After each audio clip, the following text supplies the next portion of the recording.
ये कहानी है उस यूट्यूबर की जिसने वीडियो बनाने के चक्कर में ही अपनी मौत को खुद रिकॉर्ड कर लिया। 7 दिसंबर 2023 जेनी ब्लेलॉक और उसका फादर जेम्स अपने प्राइवेट प्लेन में टेक ऑफ करते हैं और ये उनका पहला सफर नहीं था। ये दोनों बाप बेटी एक अरसे से मिलकर प्लेन उड़ाते थे और जेनी अक्सर कॉकपिट में वीडियोस रिकॉर्ड करके अपने सोशल मीडिया पर पोस्ट करती थी। जेम्स 78 साल का था और फ्लाइंग का तजुर्बा भी रखता था, लेकिन जेनी अभी एक बिगिनर ही थी। अक्सर जेनी अपने बाप से टेक्निकल सवाल पूछती रहती थी, खासकर तब जब वो हजारों फीट हवा में होते थे। वो अपने फॉलोअर्स को भी बताती थी कि वो अभी प्लेन उड़ाना सीख रही है और इस सब में उसका फादर उसको हेल्प कर रहा है। 7 दिसंबर वाले दिन की फ्लाइट से पहले वो बहुत एक्साइटेड थी और कुछ दिन पहले तो उसने हैंगर में खड़े अपने प्लेन की फोटो भी पोस्ट की थी, जिसमें लिखा था she is washed and ready to fly for a panel makeover in a few days. उसने ये भी पोस्ट किया था कि वो 400 घंटे फ्लाई कर चुकी है और जल्द ही अपनी इंस्ट्रूमेंट ट्रेनिंग भी कंप्लीट कर लेगी। इस सर्टिफिकेट से उसको रात में फ्लाई करने की परमिशन भी मिल जाएगी और ऐसे मौसम में भी जब कुछ भी नजर ना आ रहा हो, ताकि प्लेन को इंस्ट्रूमेंट्स की मदद से ही कंट्रोल किया जा सके जब कुछ नजर नहीं आता। अब पायलट ट्रेनिंग का ये अगला स्टेप होता है। अपनी सब फ्लाइट्स को वो प्रॉपर्ली डॉक्यूमेंट कर रही थी और लोग उसको बहुत रिस्पेक्ट दे रहे थे। कुछ लोगों ने कहा कि उसको सोशल मीडिया पर कम और फ्लाइंग पर ज्यादा ध्यान देना चाहिए, लेकिन जेनी को किसी की बातों से कोई फर्क नहीं पड़ता था। जेनी वो काम कर रही थी जो उसको सबसे ज्यादा पसंद था। एक बार तो जेनी ने खतरनाक हालात को भी डॉक्यूमेंट किया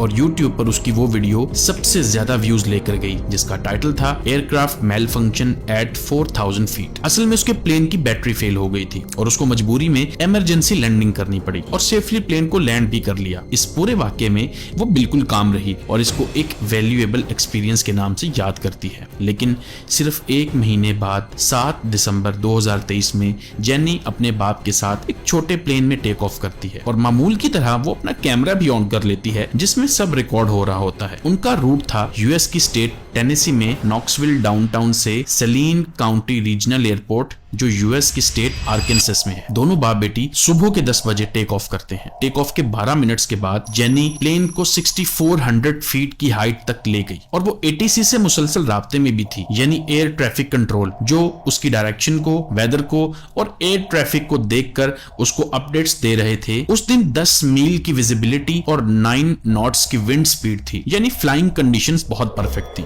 लेकिन 140 नॉटिकल माइल्स दूर जाने पर एक प्रॉब्लम सामने आ गई। एटीसी ने जेनी को बताया कि वो अपने रास्ते से हट गई है। अब ये इतना बड़ा मसला नहीं था, जेनी ने वापस रास्ता ठीक तो कर लिया, लेकिन साथ ही साथ दूसरे मसले सामने आने लगे। जेनी का प्लेन अजीब तरह से मूव करने लगा और उसने अपनी तरफ से इस बात को छुपाया, लेकिन रेडार पर प्लेन की मूवमेंट से सब पता लग गया। आधे घंटे तक प्लेन ऊपर नीचे मूव करता रहा, स्पीड बार बार चेंज हो रही थी। जेनी ने पूरी कोशिश की, लेकिन उसको समझ ही नहीं लग रही थी कि हो क्या रहा है। 10:57 पर प्लेन 143 नॉट्स की स्पीड से नीचे आने लगता है। 4300 फीट पर आकर वो वापस 6050 फीट पर चला गया और अचानक रेडार से गायब हो गया। एटीसी ने जेनी को बोला कि वो Memphis air root traffic control से राब्ता करे। जेनी ने कोई रिस्पॉन्स ना दिया, जैसे सब कम्युनिकेशंस डाउन हो गए हों। फिर अचानक जेनी ने खुद एटीसी से राब्ता करने की कोशिश की और मदद की ये आखिरी कोशिश थी, क्योंकि अब बहुत देर हो चुकी थी। सिग्नल्स बहुत ही खराब थे और इस वक्त रेडियो कांटेक्ट होना बहुत जरूरी था। इतने में 12000 फीट पर मिनट की स्पीड से प्लेन सीधा नीचे गिरने लगता है। जेनी ने रेडियो कॉल पर प्लेन की रजिस्ट्रेशन का बोलकर इमरजेंसी डिक्लेयर कर दी, लेकिन उनका रेडियो कांटेक्ट तो पहले से ही खत्म हो चुका था। हर मुमकिन कोशिश के बावजूद प्लेन जमीन की तरफ आता गया। तेज रफ्तार में प्लेन एक पहाड़ पर मौजूद दरख्तों से टकराया और क्रैश कर गया। ये मंजर दूर खड़े